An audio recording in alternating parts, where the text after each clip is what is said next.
우리 하나님 말씀 같이 볼까요? 골로새서 1장 우리 25절부터 27절입니다.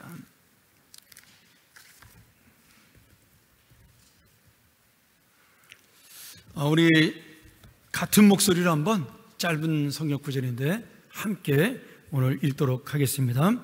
골로새서 1장 25절부터 27절입니다. 함께 읽겠습니다. 내가 교회 일꾼 된 것은 하나님이 너희를 위하여 내게 주신 직분을 따라 하나님의 말씀을 이루려 함이니라. 이 비밀은 만세와 만대로부터 감추어졌던 것인데 이제는 그의 성도들에게 나타났고 하나님이 그들로 하여금 이 비밀의 영광이 이방인 가운데 얼마나 풍성한지를 알게 하려 하심이라. 이 비밀은 너희 안에 계신 그리스도시니 곧 영광의 소망이라. 아멘. 오늘 이 귀한 말씀 통해서 또 우리가 여러분에게 나눠드린 우리 강의안 다 받으셨죠? 그 강의안을 보면서 함께 들었던 얘기를 할지라도 우리가 다시 한번 이번에 복습하는 의미로 우리 교회가 갖고 있는 목회의 어떤 철학, 그리고 또 우리가 갖고 있는 양육 구조의 시스템, 우리 교회가 이렇게 운영되고 있다는 것을 아시고 또 마지막 반 정도는 우리 교회가 갖고 있는 교육 시스템에 대해서 교회와 가정이 함께 가는 교회의 그런 양육 시스템을 함께 나누면서 이 교회가 그런 방향으로 바르게 갈 수 있도록 여러분 기도를 부탁드리겠습니다. 오늘 말씀에 보면 지금 이 사도 바울이 교회를 위해서 당신이 하고 있는 일에 대한 설명을 하고 있는데요. 지금 내가 교회 일꾼 된 것은 지금 하나님께서 지금 하나님의 말씀을 이루게 하기 위해서, 그것도 우리의 영혼을 위해서 하나님의 말씀을 이루도록 우리를 세우셨다. 이렇게 자신의 사명을 고백하고 있습니다. 근데 이 사명은 사도 바울의 사명으로 끝나는 것이 아니라 바로 우리들의 사명이 되는 거죠. 그래서 우리도 이 세상의 영혼들을 위해서, 교회를 위해서 하나님의 직분을 받은, 하나님의 세움을 받은 자들입니다. 그런데 지금 사도 바울이 26절에 보면 이것을 감추어진 비밀이다 이렇게 이야기를 합니다. 제가 여러분에게 이 비밀에 대한 이야기를 여러 번 들은 적이 있는데요. 신약 성경에서의 비밀은 영어로 말하면 시크릿이 아닙니다. 말하지 않고 꽁꽁 감춰두는, 숨겨둔 것을 말하는 것이 아니라 미스테리, 신비를 비밀이라고 번역을 한 것입니다. 그래서 헬라어 원어로는 것이 미스테리온 이렇게 되어 있는데요. 우리 교회의 사명이라는 것, 그리고 성도의 사명, 또 직분자의 사명이라는 것은 지금 하나님을 모르는 사람들, 또는 예전에 예수 그리스도를 만나지 못한 사람들에게는 감추어진 신비로운 것이다. 왜 신비냐? 이제 비밀이 되기도 하는 것이죠. 왜냐하면 지금 예수 그리스도의 은혜를 모르는 사람들은 이 사명이 얼마나 소중한 것이고 얼마나 귀한 것인지를 모릅니다. 그래서 그들에게는 하나님이 마치 감춘 것처럼 보이기 때문에 그것을 비밀이라고도 말할 수가 있겠습니다. 그런데 이것은 알고 싶다고 해서 내가 알 수 있는 것이 아니에요. 또 가르쳐준다고 해서 알 수 있는 것도 아닙니다. 그렇기 때문에 이것은 또한 하나님의 사명자로서 우리가 신비로운 은혜를 받은 사람이다 이렇게 말할 수가 있는 거죠. 지금 여러분은 그 주님의 신비를 알고 그 주님의 신비 속에 들어온 사람들입니다.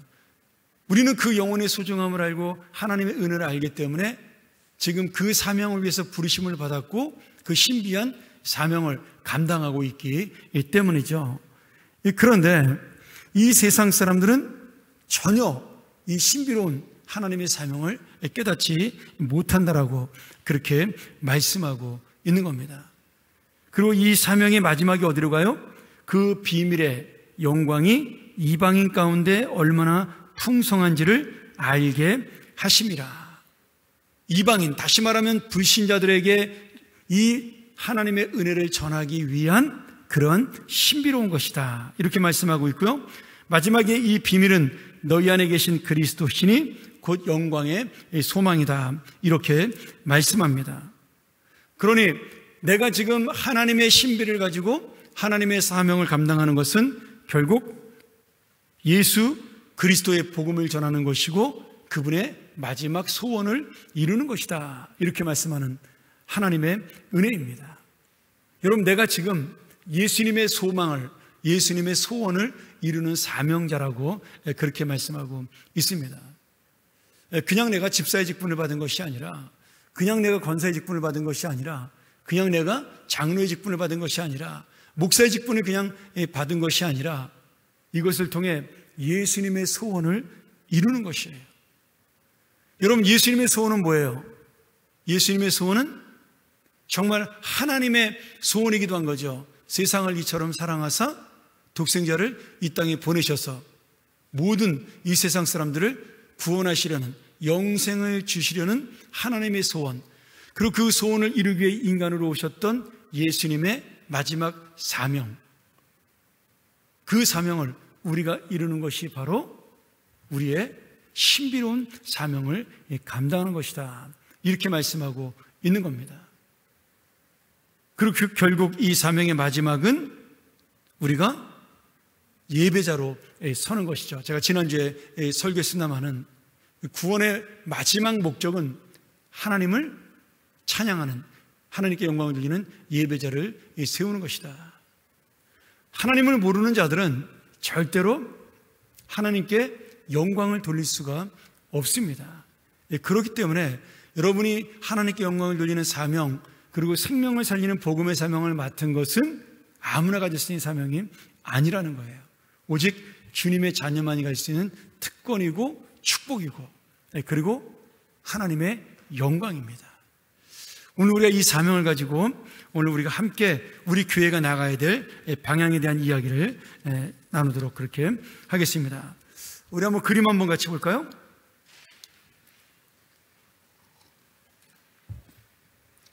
잘 보이는지 모르겠는데요.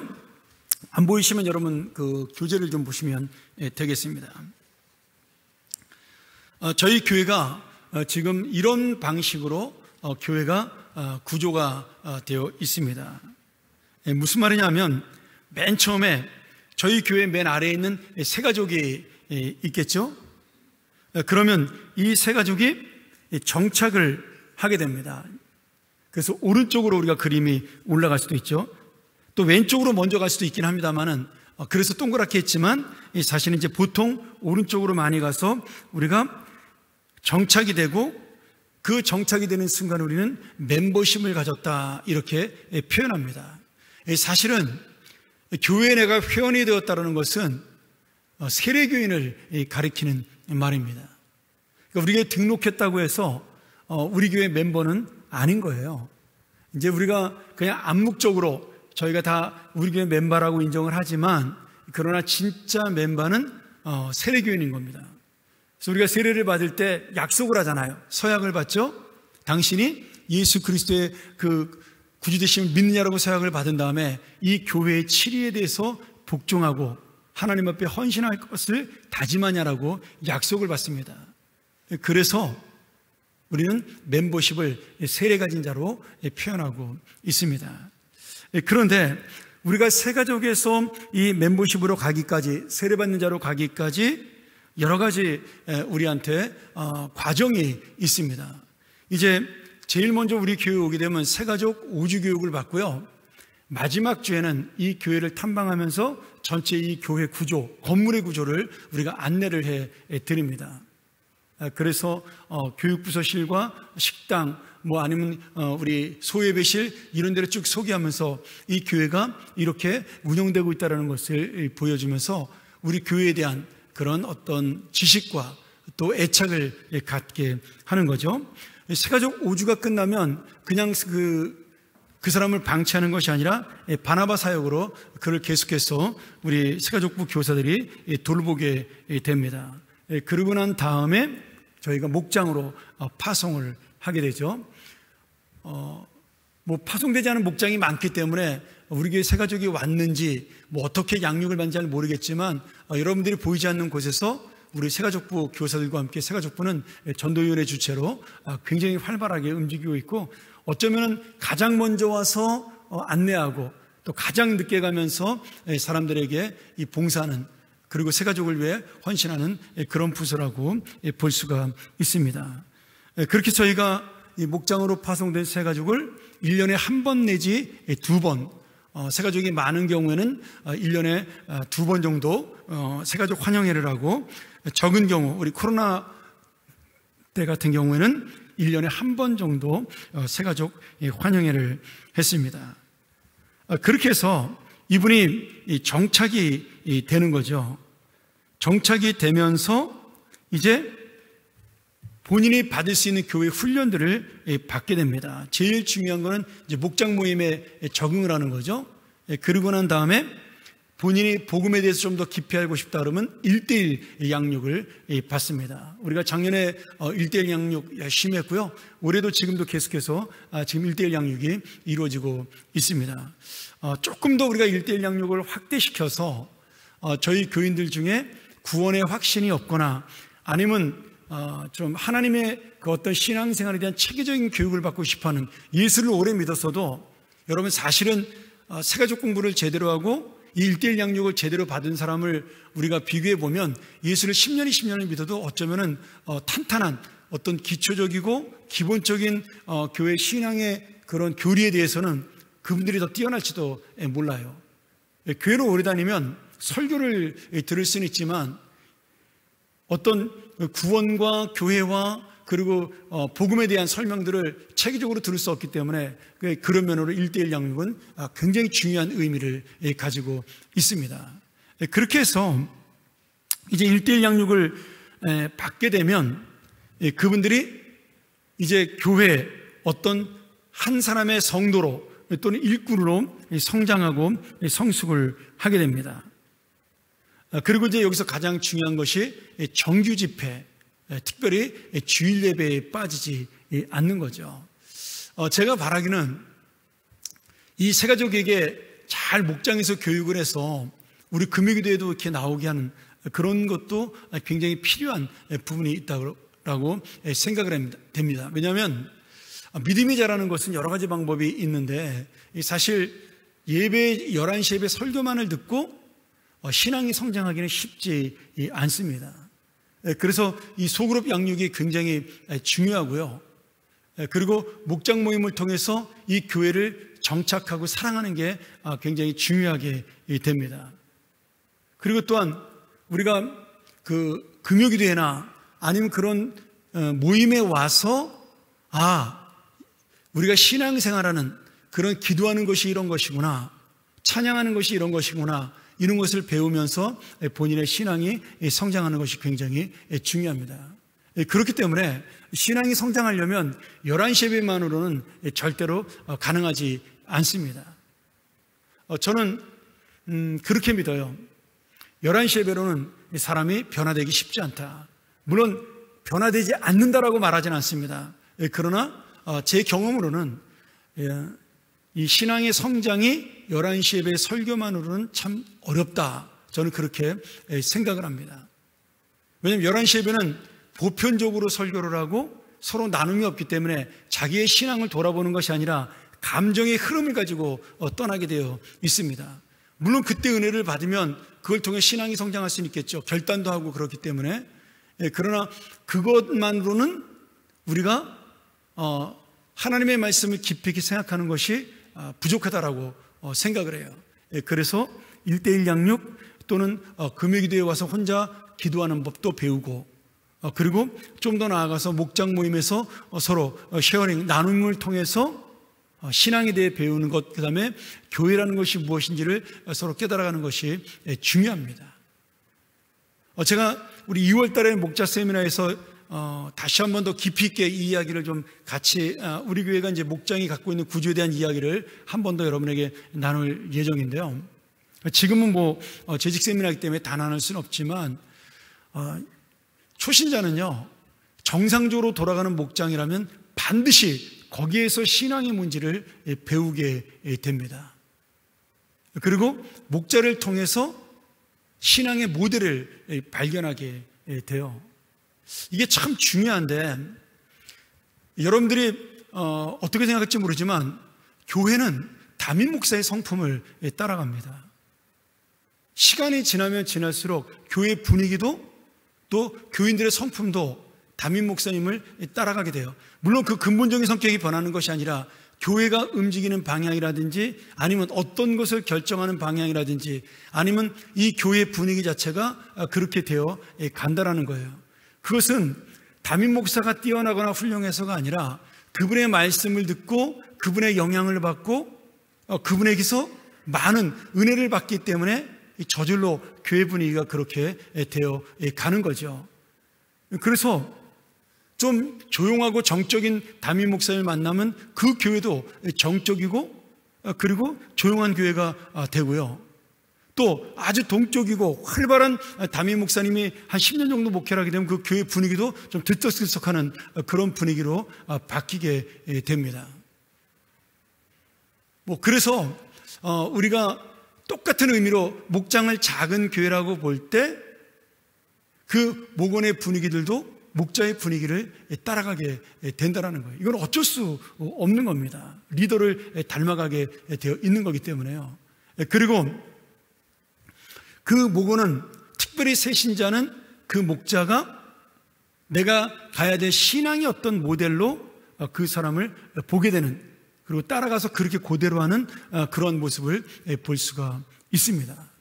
그러니 우리 목자들이 특별히 새 가족이 목원으로 들어오면 내가 어떤 신앙의 모습을 보여줘야 될지 굉장히 조심스럽게 그를 다루고 그리고 또 대해야 우리가 실패하지 않습니다. 새신자는 안 그런 사람도 있지만 대부분 유리그릇과 같습니다. 그래서 굉장히 예쁘고 사랑스럽지만 잘못 건드리면 깨질 수 있고 금이 갈 수가 있어요. 예수를 오래 믿은 사람들은요, 뭐라 그럴까요? 놋주발과 같습니다. 그래서 좀 투명하지 않고 뭔가 이렇게 그렇게 정확하게 보이질 않잖아요. 와, 정말 뜨거움도 없는 것 같고. 근데 그런 분들은 던져도 깨지지 않아요. 놋주발은 던져도 깨지지 않잖아요. 때는 타도. 그러니까 저는 오래된 신앙생활 하는 사람들은 놋주발과 같아서 그런 마인드로 신앙생활을 하고요. 새신자는 예쁜데 유리그릇과 같습니다. 그래서 우리가 조심조심 다뤄서 그 그릇이 놋주발이 될 때까지 우리가 같이 훈련을 해 나가는 거고 그 역할은 물론 교육자들도 해야 되겠지만 사실은 목자가 가장 중요합니다. 이제 그런 의미에서 우리가 목장 모임을 모이는 게 좋다라는 생각이 들고요. 자, 성장과 성수로 가면 이제 본인의 예수를 믿으면서 내가 하나님에 대해서 좀 더 깊이 알고 싶다 그런 생각이 들게 되면 이제는 이 교회에서 하는 양육 프로그램으로 본인이 관심을 갖게 되고 들어가게 됩니다. 그리고 목자들은 그러한 프로그램으로 들어갈 수 있도록 유도를 해야 되겠죠. 그래서 1:1 양육이라든지 아니면 1:1 양육이 끝나면 평안 아카데미라든지 성경이 읽어지네라든지 그리고 제자훈련이라든지 기독교 세계관 강의라든지 이러한 우리가 갖고 있는 이 양육의 틀 속에 들어가서 하나씩 배울 수 있도록 여러분들이 권고를 하고 또 그분이 꼭 배워야 된다는 마음을 갖도록 그렇게 함께 해야 됩니다. 대부분 좋은 목자는요, 새가족을 양육하기 위해서 예를 들어서 새가족이 제자훈련은 그게 안 되지만 성경 공부를 한다, 평안 아카데미를 한다 그러면 그 새가족을 참석시키기 위해서 자기는 다 아는 얘기를 할지라도 같이 참석을 한다. 이 정도 열의가 있어야 됩니다. 이제 목장 모임 가장 잘하는 교회들이 가정교회 시스템을 가지고 있습니다. 근데 가정교회는 그 삶공부라는 그런 공부를 8주간인가 공부를 하는데요. 그 8주간 동안 같이 나와요, 목자가. 그러면 이 목자는 새신자가 올 때마다 들어야 되니까 얼마나 많이 들었겠어요. 그런데도 그 새신자를 위해서 같이 나와주는 그런 목자들이 꽤 많이 있습니다. 여러분도 되도록이면은 우리가 이제 1학기 때 다시 평안 아카데미 두 번째 그 시간을 개강하게 되는데 그거는 중간에 들어와도 괜찮고 성경을 공부하는 거니까 체계적으로 공부하는 게 아니잖아요. 장수별로 공부하는 거기 때문에 언제든지 들어와서 성경이 궁금하면 그 모임에 올 수 있도록 여러분이 격려해서 함께 들어오면 저는 더 좋다, 그런 생각이 듭니다. 저희 교회에서 이번에 이제 한 4월 말쯤에 저희 당에서 이제 말씀드려도 되겠죠. 당에서 결정을 했으니까 올해 안수 집사님과 권사님들을 조금 더 선출하기로 했습니다. 지금 안수 집사님 숫자가 너무 적어서 지난번에 저는 한 7명 정도 뽑히려고 생각을 했는데 2분밖에 되지 않아서 좀 아쉬움이 있기 때문에 장로님들도 여러 가지 생각을 하고 고민한 끝에 우리가 4월 말쯤에 이제 안수 집사와 권사님, 안수 집사 8분, 권사님은 좀 많으시니까 5분 정도 더 뽑기로 했습니다. 물론 8분이나 5분이 다 되는 건 아니겠지만 저는 이번에 그분들이 같이 이 평안 아카데미 같은 데 들어와서 함께 공부했으면 좋겠어요. 그 후보가 될 수 있는 분들은 들어오시면 제가 갖고 있는 목회의 철학을 그 강의 시간에 들을 수가 있습니다. 제가 성경을 강의하지만 실제로 그 성경을 통해서 제가 갖고 있는 우리 교회가 나가야 될 방향을 훨씬 더 많이 설명을 합니다. 그러니까 그 강의 12주 강의인데 그 12주 강의를 듣고 나면 우리 목사님이 저런 생각을 가지고 세상을 사시는구나. 여러분 11시 예배 시간에 제가 그런 얘기를 할 수가 없잖아요. 그때는 공부 시간이 아니니까. 근데 그때 오시면 제가 갖고 있는 개인적인 어떤 가치관이라든지 교회관이라든지 또 내가 꿈꾸고 있는 교회의 모습이 어떤가에 대한 설명들을 들을 수가 있습니다. 물론 여러분들이 임직자로 선출이 되고 난 다음에 저랑 또 5주에서 8주 정도 공부를 하면서 분명히 제가 그 이야기를 같이 나누기는 합니다만 그래도 미리 같이 공부하면 참 좋겠다라는 생각이 들어요. 그래서 함께 꿈을 꾸는 그런 교회가 되는 게 좋기 때문에 뭐 새신자가 오든 아니면 우리 중직자 후보들이 오든 이런 담임 목사가 하는 강의 같은 경우에는 되도록이면 들어와서 듣는 것이 굉장히 좋습니다. 그리고 제가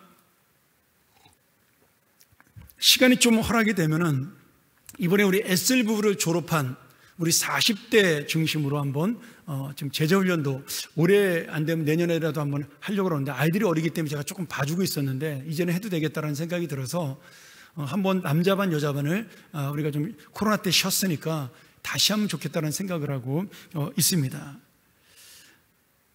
이렇게 해서 우리 교회가 그 사람의 개인 신앙이 자기도 모르는 사이에 1년이 지나면 요만큼 자라고 2년이 지나면 요만큼 자라고 3년이 지나면 이만큼 자랄 수 있는 그런 교회로 가는 것이 이 교회의 지금 양육 구조입니다.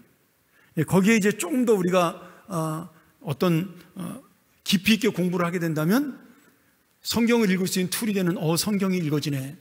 여기에 따라서 우리가 지금 나눠주고 있는 성경 일독하는 그런 것들이 지금 우리가 함께 가는 거거든요. 그 성경이 읽어지네를 들으면 성경 읽기에도 도움이 되니까 이런 것도 한번 들어보시고 또 우리 가을에 한번 하는 이 아빠와 함께 1박 2일 캠프를 통해서 또 우리 아이들을 어떻게 아빠로서 내가 아이들을 양육할 것인가를 고민하는 그런 시간도 갖고 또는 조금 더 깊이 있게 들어가면 우리가 퍼스펙티브스 훈련을 통해서 우리 교회가 갖고 있는 선교의 마인드 우리 원영훈 장로님이 지금 선교위원회 위원장님이신데 지금 특별히 올해 북한 선교를 가지고 많은 기도를 하고 계시더라고요. 우리 교회가 설립 목적이 여러분 뭔지 아시죠? 저희 교회 원래 이름은 평안교회가 아니라 평양교회였습니다. 그 평양교회라고 이름을 지은 이유는 우리 그 70년서 책에 나와 있지만 원래 김유천 목사님이 통일이 되면 6.25가 끝나면 통일이 될 줄 아셨죠. 그래서 이북에 평양에다가 그 교회를 수복하기 위해 세운 거예요. 우리 교회가 서울에 있으려고 세운 교회가 아니라 이북으로 돌아가서 평양에 교회를 수복하기 위해 세운 교회입니다. 그런데 우리가 남북이 갈라지면서 그 소원을 이루지 못했고 저희 교회는 이제 서문교회 합치면서 평안도 분들 중심으로 교회가 평안교회라는 이름을 갖게 되었습니다. 그 의미가 두 가지를 갖고 있죠. 하나는 평안도 분들이 세웠기 때문에 평안교회고 또 하나는 이 교회가 하나님의 평안으로 함께 가는 교회가 됐으면 좋겠다 그래서 평안교회다 이렇게 이름을 지었습니다. 지금은 그때 교회를 세우신 분들이 거의 다 소천하셨고 몇 분 남아있지 않습니다. 그래서 이런 교회의 정신들을 우리가 잘 모르고 있어요. 저는 가끔 그 생각을 해요. 저희 아버님이 이제 고향이 평안남도 중화인데, 중화가 어디냐면 평양에서 한 일산쯤이나 분당쯤 떨어진 그 정도의 도시입니다. 그러니까 지금은 정말 그 평양의 위성 도시로서 공산당원만 살 수 있는 굉장히 좋은 마을입니다. 저희 이제 친가도 거기서 이제 지주 집안으로 살았기 때문에, 또 저희 아버님과 큰아버님이 공무원이셨어요. 그러니까 뭐 공무원의 예수 믿고 지주 집안이니까 정말 공산당에게 숙청당할 수밖에 없는 그런 집안이었기 때문에 전부 할아버지 할머니만 남겨두시고 다 피난 올 수밖에 없는 저희 친가가 그렇게 된 거죠. 근데 저는 물론 뭐 평양 땅을 가본 적도 없고, 음식은 제가 뭐 아버지의 영향 때문에 평양 음식을 좋아하고 뭐 만둣국도 좋아하고 빈대떡도 좋아하지만, 그러나 저도 그렇게 깊이 있게 이북 선교에 대한 생각을 하지 못했습니다. 또 아버님이 일찍 돌아가셨으니까 그런 이야기를 들을 기회도 없었죠. 근데 제가 목회를 하면서 하나님께서 나에게 주신 사명이 뭐냐면, 여전히 아마 우리 먼 친척들은 뭐 다 이제 자강도나 어디 그런 데로 끌려갔겠죠. 뭐 예수 믿는 집안이었으니까. 그럼에도 불구하고 그 이북에 있는 그 가족들을 만나고 싶다는 생각이 가끔 들기도 하고요. 뭐 얼굴도 모르는 분들이지만, 그리고 우리가 남겨진 사명이 거기에 있을 것이다라는 생각이 들어요. 그래서 우리 교회가 평안교회라는 이름을 가지고 있는 이상 북한 선교에 대한 관심을 끊임없이 갖고 있어야 된다. 저는 그렇게 생각을 하고, 좀 더 우리가 구체적으로 북한 선교로 가기 위해서 아마 선교회에서도 이번에 또 그런 마인드를 가지고 우리가 특별 강사도 모시고 같이 강의를 들으려고 생각 중에 있습니다. 저는 여러분들도 우리 교회가 갖고 있는 그 꿈 중에 하나인 그런 것들을 놓치지 않는 그런 마인드가 굉장히 중요하다는 생각이 들어요. 나는 무슨 뭐 교회가 좋아서 왔지 여기에 평안도인지 뭐 그런 거 관심도 없는데 잘 모르는데, 그게 아니고 이 교회의 설립 목적에 대해서 여러분도 동의가 된다면 거기에 대한 기도를 하는 것이 굉장히 중요하다라는 거죠.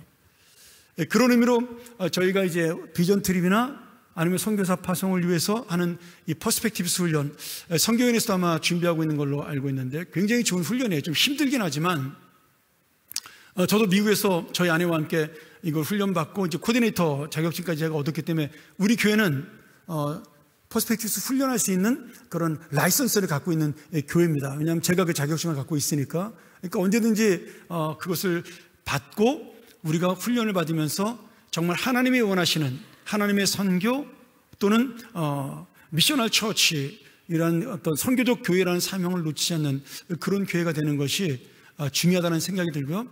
그것들이 믿음이 자라면서 우리가 하나씩 관심을 가져야 될 그런 부분이라는 거죠. 뭐 장로님들은 이제 몇 년 전에 했으니까 기억이 안 나겠지만 저하고 이런 공부들을 당일 수련회 때 많이 했습니다. 그래서 선교적 교회가 뭔지에 대한 공부도 같이 했었고, 제가 또 그 퍼스펙티브스 과목이라고 얘기는 안 했지만 그 안에 있는 내용을 제가 잘라서 우리 장로님들에게 한번 강의한 적도 있고 그렇습니다. 그러니까 여러분들도 선교에 관심이 있고 국내든 뭐 아니면 해외든 우리가 국내는 전도라는 말 쓰고 해외는 선교라는 말 쓰지만 같은 말이에요. 그 미션에 대한 우리가 그런 열심을 갖고 있다면 한 번쯤 이런 퍼스펙티브스 훈련에 참석해서 내가 깊이 있게 공부하는 것도 필요하다, 그 생각도 해봅니다. 그래서 이렇게 차츰차츰 올라와서 그 사람이 어디로 가냐면 이렇게 공부하고 성숙하면서 사역과 헌신의 자리로 가게 하는 것입니다. 물론 정착을 하면서 사역을 할 수가 있고요, 성장을 하면서도 사역을 할 수가 있습니다. 그리고 세가족으로도 사역할 수가 있겠죠. 뭐 예수를 딴 데서 믿다가 오신 분들 같은 경우는 가능합니다. 그렇지만 이 논리적인 순서로 가서 이렇게 자연스럽게 이 교회에서 믿음이 성장하고 자라면 그분이 사역할 수 있는 그런 교회로 가는 것, 그것이 정상적인 교회의 모습입니다. 그렇게 해서 이분들이 이렇게 훈련을 받고 나면 이제 교회의 어떤 부서, 뭐 교육부서든 찬양대든 방송실이든 안내팀이든 새가족이든 여러 가지 부서로 뭐 차량봉사팀이든 또 식당봉사팀이든 이렇게 봉사에 나갈 수가 있고요. 또 외부적인 봉사를 할 때도 자원에서 참여할 수가 있겠죠. 그리고 이제 우리가 올 여름에 아마 계획 중에 있는 것 같은데, 오랜만에 비전 트립 가는 것 같은데, 그런 비전 트립에 제가 헌신하고 또 내 물질을 들여서 같이 해외로 나가서 짧은 기간이지만 뭐 7박 8일 정도 그렇게 선교를 갔다 오는 것도 참 좋은 그런 신앙성장의 방법이라고 생각합니다. 그리고 우리 교회가 이 뱀 사역, 비즈니스 에즈 미션의 약자죠. 정말 그 선교로서의 어떤 사업, 단순히 선교사님이 나가서 장사를 하고 사업을 해서 그 자기가 어떤 자비량 선교라는 그런 정도의 수준을 넘어서 여러분이 갖고 있는 사업체, 여러분이 갖고 있는 직장을 통해 내가 어떤 선교의 마인드를 가지고 이것을 할 것인가, 그런 고민들을 할 수가 있으면 전 좋겠다라는 생각이 들어요. 예를 들어서 내가 법률에 관계된 일을 한다. 그럼 그것으로 선교적인 사역을 할 수가 있는 거죠. 뭐 한 달에 하루나 이틀 정도는 무료로 법률 상담을 해주면서 그분에게 하나님의 사랑을 보여준다든지, 뭐 이런 여러 가지 방법을 통해서 우리가 할 수가 있는 겁니다. 뭐 의료봉사도 그렇고요. 아니면 뭐 다른 여러 가지가 또 있겠죠. 이제 그런 것들을 통해서 우리가 하나님 앞에 내가 정말 비즈니스 에즈 미션, 선교로서의 사업, 선교로서의 내가 갖고 있는 어떤 은사, 사명들을 감당하는 것도 저는 훈련의 일종이라고 생각이 들고요. 그 어떤 헌신의 일종이라고 생각이 듭니다. 그렇게 해서 우리가 이제 중보기도 사역으로 나아가고, 오늘 중보기팀 한 달에 한 번씩 모이는 정기 모임 가졌는데 얼마나 귀한 모임인지 몰라요. 그걸 통해 하나님의 교회가 다시 세워지는 거죠. 그리고 이제 가장 중요한, 제가 항상 강조하는 거지만 사역의 마지막 곳은 어디냐면 목자입니다. 사람의 영혼을 돌보고 섬기는 사역으로 가는 것, 그것이 이 사역의 마지막 열매고 마지막 꽃이에요. 그런데 이 목자가 가장 대접받지 못하고 가장 알아주지 않는 사역이에요. 왜냐하면 소그룹만을 상대하고 우리 목장만을 상대하기 때문에 내가 목자인 것도 아는 교인이 별로 없어요. 우리 목원들만 알고 있는 겁니다. 그래서 어쩌면은 가장 알아주지 못하는 사역인데 가장 많은 에너지가 소비되는 사역이고요, 가장 많은 물질과 시간을 쏟아야 되는 사역입니다. 그래서 하나님이 가장 기뻐하는 사역이에요. 여러분, 최초의 목장은 뭘까요? 신약에서 예수님의 12제자가 최초의 목장입니다. 예수님이 한 번 나가서 전도하며 수천 명씩 몰려들었는데 왜 굳이 12제자를 키웠을까요? 저희 목장의 기준도 12명이 넘는 경우도 있지만 그렇게 되면 이제 분가를 시키는 게 이제 원칙인데, 원래대로 하면 그 12명이 당신이 직접 먹고 마시고 함께 자고 돌보고 교육함으로 당신과 같은 분을 만드시기 위해서 만든 훈련 방법입니다. 그 우리가 하는 목장 역시도 그런 헌신이 필요하다라는 거죠. 예수님께서 그렇게 시간을 들이고 공을 들이고 그들과 함께 생활한 것, 그것을 통해 얼마나 많은 역사가 일어났고 그 제자들을 통해 수도 없이 많은 다른 제자들이 생겨났다는 것을 우리가 기억하시면서 이 목장의 사역이 얼마나 중요한가를 다시 한번 우리가 깨달았으면 좋겠습니다. 자, 이렇게 우리 교회가 이제 사역적으로 나가고, 그 다음에 저희가 이제 외부적 사역으로는 이제 광야와 함께하는 문화 사역이 있습니다. 저희가 한 1년에 약 500만 원 정도의 예산을 들여서 저희가 예전에는 금요일 날 전 교인이 같이 가서 이렇게 했는데, 지금은 그 극장이 커지고 그 관람료가 너무 비싸졌어요. 이제 한 5만 원 해요. 4만 8천 원인가 5만 원 정도 하기 때문에 저희 교회 예산으로 이렇게 한꺼번에 가면 감당이 되지 않습니다. 그래서 제가 고민하다가 이제 목장별로 뭐 예산이 좀 초과돼도 아니면 부서별로 갈 수 있도록 그렇게 지금 아직 그 공연이 시작되지 않아서 지금 요한복음 공연이 끝나고 지금 더 북 성경이 된 사람들 공연을 준비 중에 있습니다. 그래서 그 공연이 시작되면 제가 광고를 하고 다시 이제 문화사역을 같이 할 예정입니다. 원래는 저희가 9월쯤에 전교인이 금요일 날 다시 문화예배를 드리려고 했는데 이제는 그 예산 가지고는 좀 어렵다 싶은 생각이 들어 제가 바꿨습니다. 그렇게 해서 우리가 함께 외부적인 사역도 하고요. 제 소원 같아서는 조금 더 우리가 확장된 사역을 하게 되면 자발적인 우리 청년들 같은 경우 여기 좀 많이 오늘 청년들이 와서 감사한데 제가 예전에 청년부 가르칠 때 그 남산에 있는 남산원이라는 고아원을 저희가 한 달에 한 번 정도, 2번 정도 방문을 해서 그 아이들과 함께 했던 그런 기억이 있고 그것 때문에 많은 사람들이 정말 마음의 기쁨도 얻고 또 신앙도 자랐던 기억이 납니다. 지금도 그 남산원이 있는지 잘 모르겠어요. 너무 세월이 오래 지나서. 그런데 그런 것들을 봉사할 수 있는 자리를 찾는 게 굉장히 중요하다 그런 생각이 듭니다. 이 사람은 게을러요. 천성적으로. 그리고 이기적입니다. 그래서 내가 거기에 어떤 의무적인 매임을 당하지 아니하면 뛰어들기가 쉽지 않습니다. 이제 그런 부분에 우리 교회도 이제 조금은 외부적인 사역을 정기적으로 나가는 그런 모임이 하나쯤 자발적으로 생기면 좋겠다 그런 생각을 해보고 저도 고민 중에 있습니다. 이제 코로나가 끝나가니까 저는 코로나 때문에 제가 생각을 했다가 멈췄는데 감사하게도 우리 권사님들이 이제 화요일날 또는 목요일날 우리 환우들 그리고 연세가 드셔서 교회 못 나오신 어른들을 함께 신방하는 귀한 사역을 시작이 됐어요. 작년서부터. 그래서 그 어르신들에게 선물도 주고 가서 기도도 해드리고 방문하면서 위로하는 그런 신방 사역이 시작됐는데 저는 그것도 굉장히 우리 권사님들의 성경적인 좋은 사역이라고 생각이 됩니다. 내가 좋아하고 내가 원하는 사람이 아니라 이 교회에서 사랑이 필요로 한 사람들을 향하여 달려가는 그런 사역이기 때문에 굉장히 중요한 사역이라는 생각이 들고요. 그런 사역이 우리 일반 성도들에게 나타나서 좀 우리 젊은 형제자매들이 조금은 그런 부분에서 청년들뿐만 아니라 우리 30, 40대도 조금은 그런 사역들 하나씩 만들어서 같이 하면 좋겠다라는 생각을 해보고 있습니다. 한 가지만 더 말씀을 드리면 제가 우리 목사님께 새로 오시면서 부탁을 좀 드렸어요. 저희 청년들이 참 착하고 정말 신앙도 좋고 열심히고 이 교회를 진짜 사랑하는데 하나 부족한 게 있다.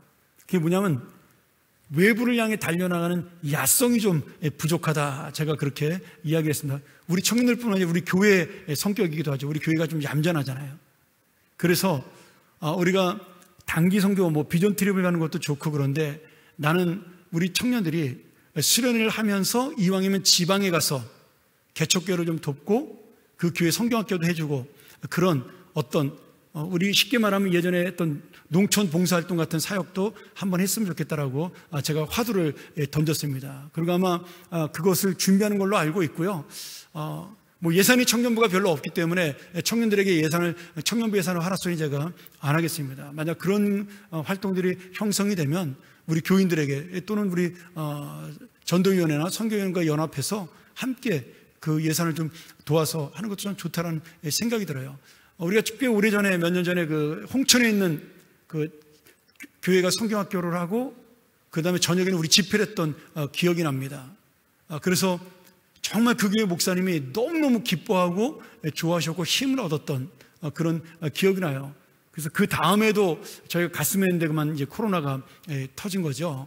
그래서 그 사역이 중단이 됐는데 또 우리 노회에 속했던 그 개척교회 목사님 교회 또 건축하는 거 가서 도와주러 토요일날 우리 청년들이 가서 하루 종일 같이 일도 해주고 그랬던 기억도 나는데 여러분들이 그런 일들에 한 번 더 이렇게 관심을 가지고 바라봐 주는 것 그것이 이 교회가 좀 아울리치 하는데 저는 큰 은혜가 있지 않을까라는 생각이 됩니다.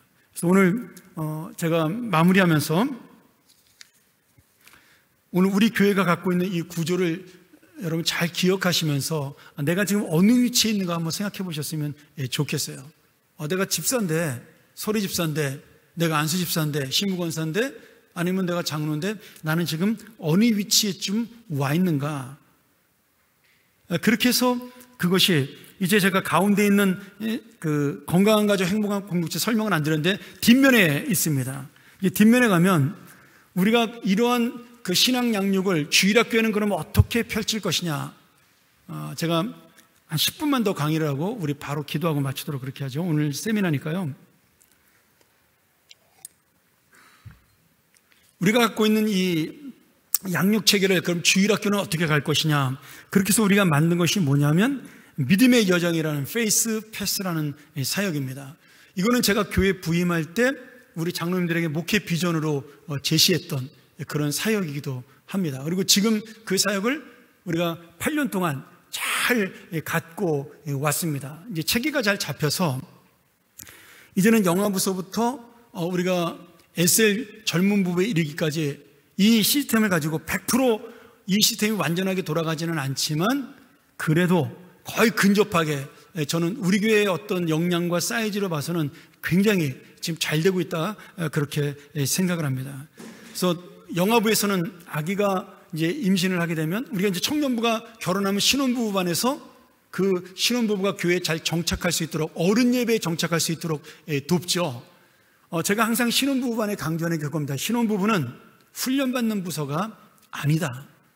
신혼부부는 어떤 부서예요? 11시 예배를 정착하는 부서입니다. 왜냐하면 청년부에서 역동성 있는 예배를 드리다가 갑자기 11시 예배 전통적인 예배에 들어오면 사실은 적응하기 쉽지 않습니다. 근데 이 친구들이 나이가 젊기 때문에 그냥 지금 마음 같아서는 청년부에 들어가면 예배가 좋고 모임을 할 수 있을 것 같지만 그렇지 않아요. 결혼을 하게 되면 삶의 주제가 달라져서 나눔이 되지 않습니다. 나의 관심은 가정에 있고 나의 관심은 부부에 있는데 지금 결혼하지 않은 청년들의 관심은 어디 있어요? 연애에 있고 직장에 있고 학업에 있고 미래의 진로에 있잖아요. 완전히 생각이 달라집니다. 그건 나이가 상관이 없어요. 결혼이라는 것이 그런 생각의 차이를 만들어 내는 거죠. 그래서 신혼부부가 사실은 청년부의 나이가 어리기 때문에 내가 몇 달 더 있고 싶다 하더라도 한 석 달, 넉 달만 지나면 청년부보다는 나는 어른한테 가야겠다. 그렇게 자동으로 떨어져 나오게 됩니다. 그래서 우리가 간사들, 청년부를 돕는 간사들을 제외하고는 전부 신혼부부에 들어와서 신혼부부에서 자체적으로 작년까지는 교육자가 있었지만 이제 올해부터는 자체적으로 성경 공부를 하고 모임을 갖고 그들의 핵심은 11시 예배에 나와서 이 어른 예배에 정착을 하는 겁니다. 그래서 이 평안교회 성도로서의 본인의 정체성을 갖는 거예요. 그리고 임신을 하게 되면 그때부터 SL 부부와 영아부와 연결이 돼서 이제 그 태아교육서부터 시작이 되는 거죠. 그래서 아기와의 첫 만남, 태교를 통해서 또는 우리가 그 베이비 샤워를 통해서 아이가 낳기 전부터 부모들에게 교육을 시키고 관심을 줍니다. 그리고 결혼 전에는 요새 제가 이제 저한테 주례받는 형제자매들을 위해서 제가 3주에서 4주 정도 결혼 예비학교를 제가 개인적으로 하고 있습니다. 지금 계속해서 지금 이루어지는 부부도 있고 안 되는 부부도 있는데 되도록이면 제가 주례를 쓰는 부분은 제가 해주려고 애를 써요. 그래서 제가 책을 나눠주고 그 책을 공부하게 하고 제가 만든 교재를 가지고 가정이 무엇인지 결혼이 뭔지에 대한 교육을 제가 한 2주 정도 하고 한 주는 저희 아내와 함께 저희도 같은 부부 생활을 했기 때문에 그 부부가 뭔지에 대한 그 경험과 고민을 갖고 있잖아요. 그런 고민을 가지고 같이 이야기하는 시간을 갖는데 3주나 4주 정도의 짧은 시간이지만 굉장히 받은 사람들은 좋아하고 효과도 큽니다. 그래서 이번에도 우리 결혼한 가정 중에 몇 가정이 그렇게 받을 예정으로 있습니다. 그렇게 해서 신혼부부가 되고 이제 아이를 갖게 되면 이제 부모 교육과 태교로 직접 들어가게 되는 거죠. 그래서 교회에서는 저희 교회는 교육 이념이 뭐예요?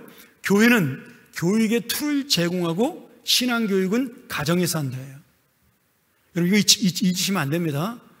교회에서 신앙교육 시키는 거 아닙니다. 무슨 교회 와서 일주일에 한 번, 1시간 와가지고 신앙교육이 됩니까? 정말 조금은 되겠죠. 근데 우리는 그게 아닙니다. 교회가 가정에서 아이들을 부모가 신앙교육할 수 있도록 도구, 툴을 하는 것이 우리 교회의 교육 목표입니다. 그리고 그 툴을 가지고 부모가 아이들을 신앙적으로 가정에서 매일같이 교육을 시키는 거예요. 그리고 교회는 그거를 점검하는 겁니다. 잘하고 있는지, 그 아이들이 주일날 오면 교육을 잘 받고 왔는지 그걸 점검하는 것이 교회의 역할입니다.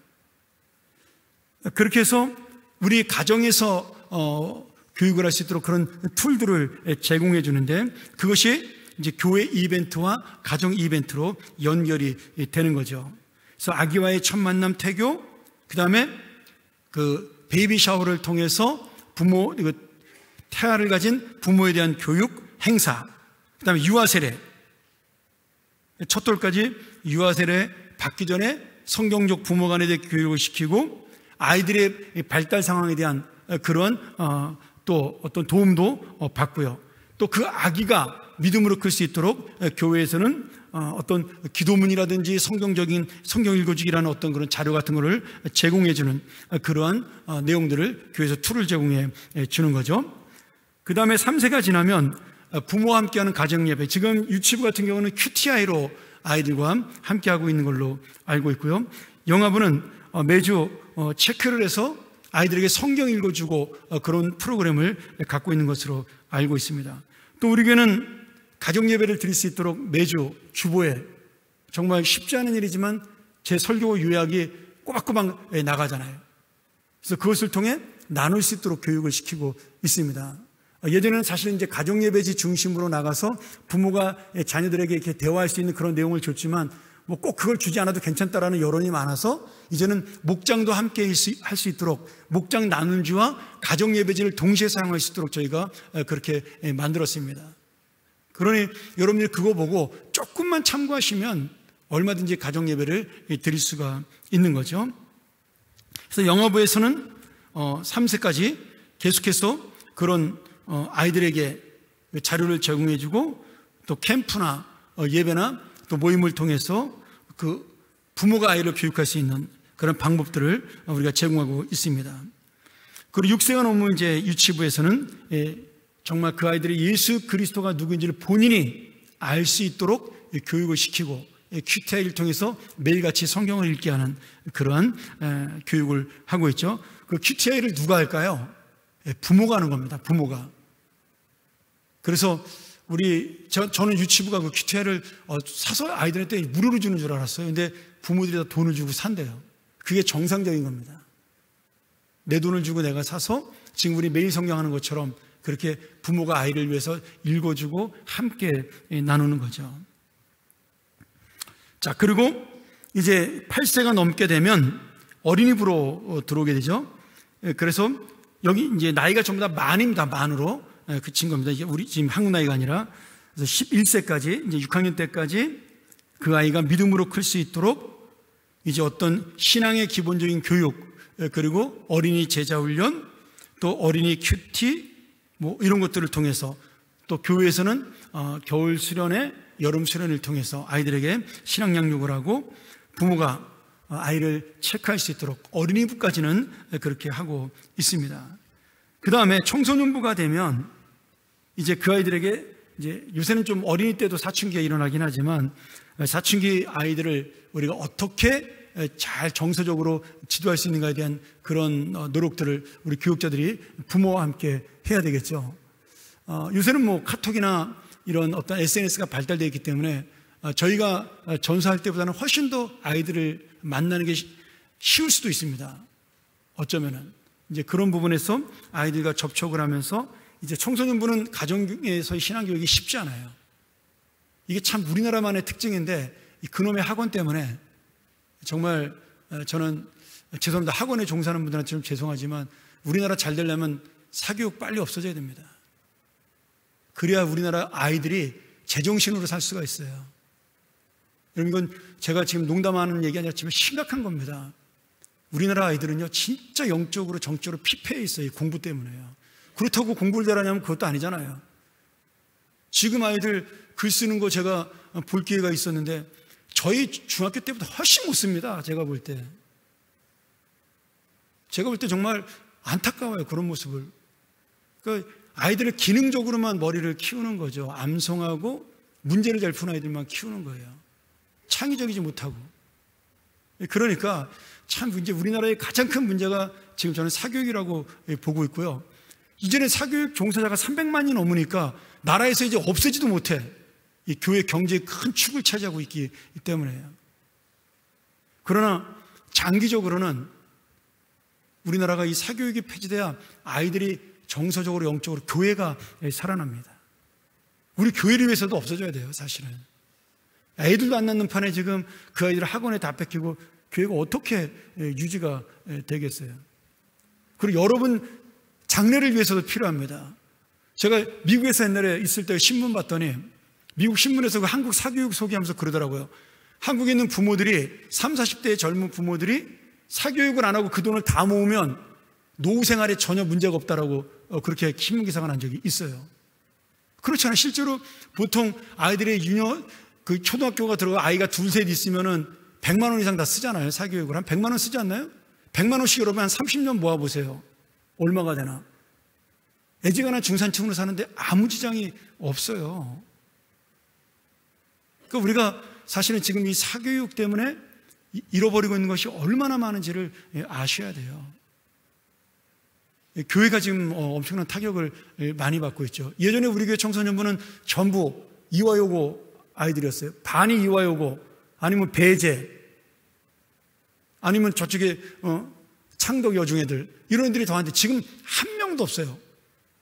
그때는 학교 끝나면 다 교회로 왔거든요. 제가 부목사 할 때만 하더라도. 지금 학교 끝나면 전부 학원 가야 되니까 주변에 아무리 학교가 많아도 교회로 올 수가 없는 거예요. 그러니까 부모가 다니는 아이들만 지금 우리 교회를 나오고 있는 거죠. 이제 그런 면으로 볼 때도 우리 교회는 지역교회가 아니기 때문에 더더욱이나 이런 부분에서 정말 기도하고 우리나라 교육이 사교육이 아니라 정상적인 교육으로 공교육이 빨리 자리 잡히고 대학이 인생의 전부가 아니라 자신의 삶의 의미가 전부라는 것을 가르치는 그런 교육으로 할 수 있도록 우리가 기도해야 됩니다. 우리나라 교육 개념이 홍익인간인데 여러분 그거 아셔요? 우리나라 교육 개념은 예수를 믿든 안 믿든 상관없이 널리 인간을 이롭게 한다는 당군의 교육 이념의 홍익인간. 근데 여러분 그렇게 가르치는 학교가 있습니까? 여러분 그런 부모가 있어요? 너희들의 삶의 목적은 다른 사람을 이롭게 하는 것이다, 다른 사람을 위해 사는 것이라고 안 가르치잖아요.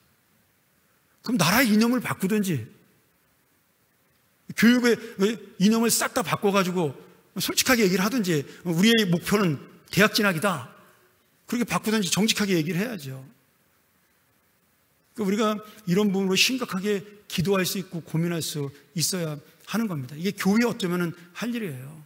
그래서 교회 다니는 부모들부터 아이들을 좀 이렇게 사교육을 좀 덜 시키고 다 안 시킬 수는 없겠지만 처음부터 그래서 어떻게든지 이 아이들이 믿음으로 클 수 있도록 저는 그렇게 하는 것이 중요하다 그렇게 생각을 합니다. 우리가 청소년 때 그런 교육도 좀 시키고 저는 청소년 때 이 구원의 확신이 심어져야 어린이부터 청소년 때까지 구원의 확신이 심어져야 이 아이들이 절대로 신앙을 떠나지 않습니다. 미국이나 유럽은 말할 것도 없죠. 미국 같은 경우는 지금 미국의 이제 침례교 교인이 전 개신교의 55%거든요. 미국은 이제 침례교가 장로교와 같은 신학이니까 우리 장로교가 지금 그 정도 한 55% 60% 되니까 전 기독교인에 비슷하다고 생각이 들어요. 근데 미국 통계가 지금 침례교 청소년부 아이들이 고등학교를 졸업하고 대학에 들어가서 교회를 나오는 확률이 10%예요.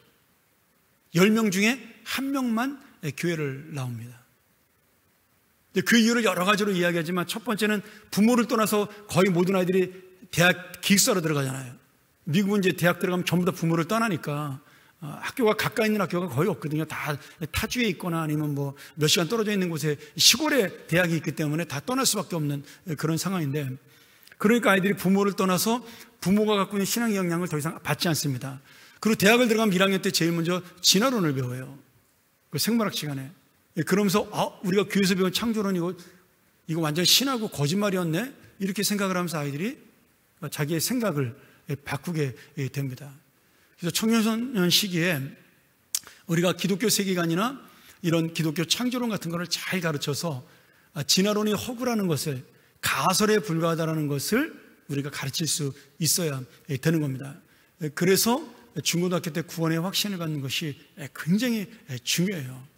근데 지금 우리나라도 비슷하게 돼가고 있어요. 지금 대학생 중에 교회를 정확하게 정기적으로 출석하는 애가 20%가 되지 않습니다. 작년 통계예요. 예수를 믿는 애들이 지금 대학생 중에 35%인데 40% 정도 된다 그래요. 많이 잡아서. 근데 그 중에 정규적으로 교회를 출석한 애가 20%가 채 되지 않습니다. 그러니까 지금 우리도 별반 차이가 없는 거죠. 실제로 교회를 정규적으로 나오지 않는 그러한 청년이라면, 대학생이라면 예수를 제대로 믿는 것은 아니니까요. 그러니까 우리도 청소년부 아이들이 대학 들어가기 전에 이런 구원의 확신을 분명하게 갖고 대학에 들어가는 것이 굉장히 중요하다, 그 생각을 합니다.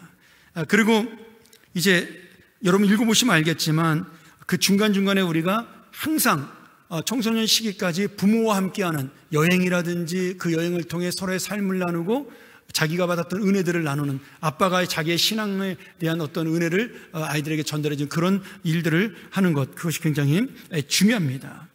그리고 세례를 통해 구원의 확신을 갖게 하고요. 18세가 되면 이제 대학생이 되면서 성년식을 거치면서 이제 그 아이가 책임 있는 성도로, 성인으로서 살 수 있도록 지도하는 거죠. 우리나라는 이제 성인식을 보통 대학에 들어와서 많이 하니까, 우리나라 성인식은 지금 20살이지 않습니까? 그래서 그런 부분에서 좀 청년들 역할이 또 중요하다라는 생각이 들고요. 이제 청년이 되면 완전히 부모를 떠나게 됩니다. 생각이 이제 부모의 영향을 벗어나는 그런 생활로, 그런 삶으로 접어들기 때문에 그때부터는 독립적으로 신앙생활을 할 수 있도록 교회에서 여러 가지 이제 청년부에서 도움을 주어야 되겠죠. 그러면서 결혼할 때까지 우리가 이 아이가 바른 신앙의 가치관을 가지고 학교를 다니고 직장을 다니고 그리고 결혼을 하고, 이런 것들이 청년부에서 교육이 이루어져야 됩니다. 제가 지금 우리 청년부에 바라는 것은 3년짜리 정확한 교육적 커리큘럼이에요. 이 정확한 3년짜리 교육적 커리큘럼을 통해서 항상 다음번 리더를 양육하고, 이거는 제가 청년부를 가르칠 때 갖고 있었던 커리큘럼이기도 합니다. 그래서 지금 있는 리더가 다음번 차세대 리더를 양육하고, 그 차세대 리더가, 이 리더가 결혼하는 순간에 다시 그 자리로 올라올 수 있는, 그것이 3년짜리 커리큘럼이 되면 교육자가 바뀌어도 또 사람이 바뀌어도 아무 문제가 되지 않습니다. 근데 아직까지 이게 제가 여러 번 수년 동안 강조한 반대도 청년부에서 잘 되지 않았는데, 이번에 제가 좀 기대를 해보려고 합니다. 우리 목사님이 그런 부분에 대한 어떤 은사가 좀 있더라고요. 그래서 그런 소그룹에 대한 커리큘럼을 좀 가지고 양육을 하면 좋겠다. 근데 이게 시간이 굉장히 많이 걸리는 작업입니다. 저도 보통 그렇게 이 3단계 커리큘럼 때문에 3일을 아이들에게 소진했어요. 제가 그 수요일 날 예배 끝나고 밤 12시까지 성경 공부 가르쳤고, 화요일 날은 어른들 제자 훈련 가르쳤고, 그 다음에 금요일 날 저녁에 우리 리더들 양육을 했고, 토요일 날 차세대 리더를 양육을 했습니다. 일주일에 3일을 거의 아이들하고 보냈어요. 그래서 목요일 날은 또 특별히 개인 성경 공부 제자 훈련 시켜서 우리 집에 와가지고 아이들 저녁밥 먹이면서 밤 10시 반까지 11시까지 7시부터 같이 공부했던 그런 기억이 납니다. 그러니까 결국은 시간을 투자하는 수밖에는, 정성을 투자하는 수밖에 없죠. 아마 그때 저희 아내가 밥 해준 게 아이들 정말 쌀 몇십 가마는 될 겁니다. 그렇게 저희 집에서 아이들 밥을 해가면서 공부시키고 같이 나눴던 시간들이. 한 번은 그 청년들이 제 생일날 저희 집을 빌려달라고 그러더라고요. 자기들끼리 논다고. 근데 저는 생각도 못하고 그냥 알아서 빌려라 그래서 우리가 갔다 왔는데 저녁 때 저희 집에다 이렇게 보니까 축하 파티 한다고 여기다 저희 집에다 이렇게 이렇게 해놓고 이렇게 장식해놓고는 거기다가 쌀을 이만큼을 갖다 놨더라고요. 그래서 거기다 편지를 써놨더라고요. 목사님, 그동안 먹은 쌀을 저희가 다 갚을 수는 없지만 일부를 갚습니다. 그러고 쌀을 사다가 놨더라고요. 제가 그 보면서 이렇게 뭉클하고 감동도 좀 받았는데, 그런 정신과 그런 헌신이 있어야 청년들은 양육이 되는 것 같아요. 예전에 제가 이 말씀하라고 마치죠. 예전에 그 동안교회인가요? 청년부가 한참 부흥돼가지고 그 청년부가 한 500명까지 늘어난 적이 있습니다. 그때 청년부 지도 목사님한테 기자가 인터뷰하면서 어떻게 이렇게 청년부가 부흥됐냐고 그렇게 물어봤더니 그 목사님이 웃으면서 그렇게 농담 반 진담 반으로 대답하더라고요. 1년에 닭 500마리 잡으면 된다고. 자기네 집에서 1년에 한 500마리 정도의 닭을 잡는다고 그 얘기를 농담 반 진담 반으로 하시더라고요. 근데 결국은 그 말의 의미는 뭐냐면 그 아이들에게 시간과 그 다음에 마음과 물질을 투자하지 않으면 절대로 할 수 없다는 거예요. 그것은 청소년도 마찬가지예요. 저는 똑같다는 생각이 들어요. 결국은 투자한 만큼 사람은 잘한다, 그 생각이 듭니다. 뭐 어른도 마찬가지겠지만요. 자, 우리가 여기까지 해서 우리 교회가 이렇게 나면서부터 여러분들이 세상을 떠난 날까지, 이제 그것이 작년 늘 푸른 당으로 연결이 되는 거죠. 제가 다 설명은 못했지만 시간이 없어서, 그렇게 저희 교회는 요람에서 천국까지, 그렇게 저희 교회가 신앙의 여정으로 교회를 가려고 지금 시스템을 만들었고, 그렇게 가고 있고, 또 안 되는 부분들을 잘 되게 하기 위해서 노력하고 있습니다. 여러분들도 이런 교회의 어떤 양육 시스템이라든지 교회 구조나 또 우리가 하고자 하는 그런 목회에 대한 어떤 철학들을 잘 마음속에 기억하셔서 여러분들도 여기에 같이 헌신하고 함께 나누고 같이 기도했으면 좋겠다라고 생각합니다. 오늘 우리 재직들이 모여서 세미나를 했기 때문에 제가 조금 길게 이야기했지만, 아마 또 아는 얘기도 많이 있었겠지만, 한 번 더 저희가 우리 교회가 이렇게 운영되고 있고, 이렇게 양육되고 있고, 이렇게 가고 있구나, 그리고 이렇게 세워져 가고 있구나, 이런 것을 좀 함께 리마인드하는, 그래서 그걸 위해 기도하는 그런 교회가 되기를 주의 이름으로 간절히 소원합니다. 우리 같이 한번 이 시간 이 말씀 기억하면서 함께 좀 기도하도록 하죠.